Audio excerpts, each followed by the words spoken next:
সবাই চলে গেল গাইস, আমিও চলে যাই ঘরে। কালকে আবার ভ্যালেন্টাইন্স ডেতে আমি কি সারপ্রাইজ পাবো? হ্যাঁ, তার পাবো না নে। যাই হোক, দরজা বন্ধ করে দিই। আর এই দেখো আমার স্বপ্নের রাজপ্রাসাদ আমি বানিয়েছি নিজে, ঠিক আছে?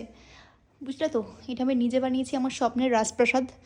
অনেকেই অনেক কথা বলেছো, বাট স্টিল দেখো আমি কত সুন্দর করে নিজের বাড়ি বানিয়েছি।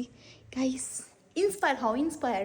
বাট অনেক টাকা বিল পড়ছে, আমার বাবা দেখলে বলবে যে ওয়াও সুপার, সব লাইটগুলো জ্বালিয়ে রাখো, বিল উঠবে অনেক। বাইরের লাইটগুলো বন্ধ করে দেবো গাইস। এটা কোথায় গেলো? ও ওকে, বাইরের লাইট ও একটা দিতে হবে না, নাহলে তো আবার কেচ্ছা। কি হচ্ছে, চলছে কি বুঝতে পারছি না, কি ক্যান্সারা।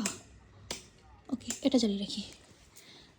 ওকে গাইস, ধান সেদ্ধ, আমাদের জমির ধান, চাষি ফ্যামিলি। এই যে আমাদের সুন্দর একটা কিচেন, ঠিক হ্যাঁ, ওখানে আমাদের ডাইনিং এরিয়া, এটা আমাদের দোতলার সিঁড়ি, এটা ওয়াশরুম, আর এটা হচ্ছে মা বাবার রুম, আর এটা হচ্ছে তোমাদের প্রিয় সমীর রুম, যেটা একদম জঙ্গল আছে, but still I love it.